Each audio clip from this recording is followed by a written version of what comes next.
So guys, ito ipapakita ko sa inyo paano yung ginawa ko rin. Diskarte.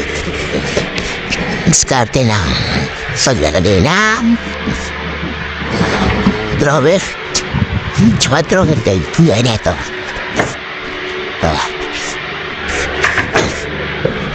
Kasi may kanya-kanya tayong diskarte. Ang diskarte ko naman dito. Tapos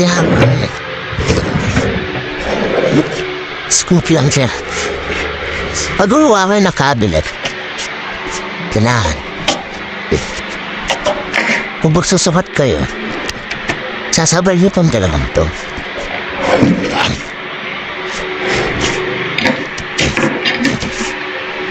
Bago kayong kumuha lang, tatabasin niya tatabasin yung plywood na dito. Mula dito sa lolo, laglipas tapos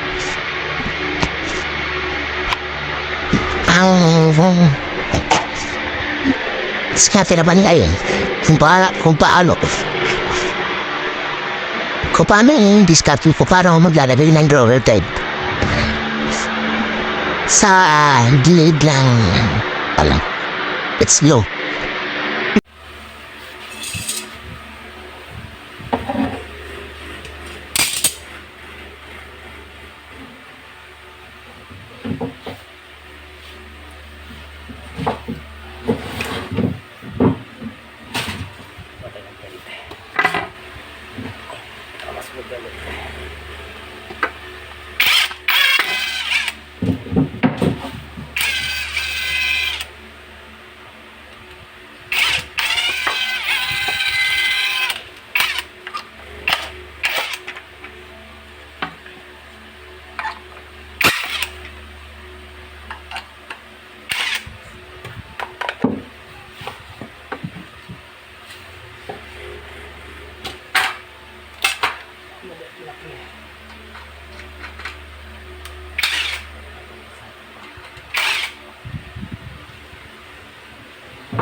Pwede pala ito.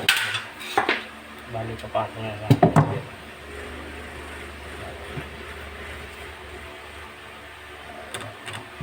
Kailangan nyo kung napatong na lang siya rito.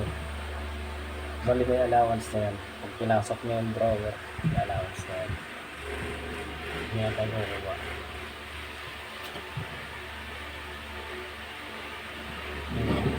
Pwede na natin. Ngayon, pwede na natin i-screw.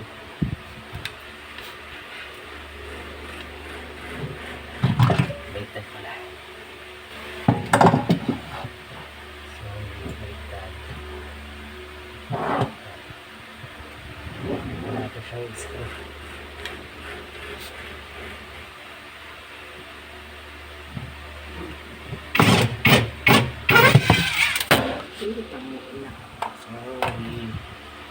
Mura lang ginagawa.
Salamat. Paki-like, follow, share, and subscribe na ako sa YouTube channel ko. Thank you.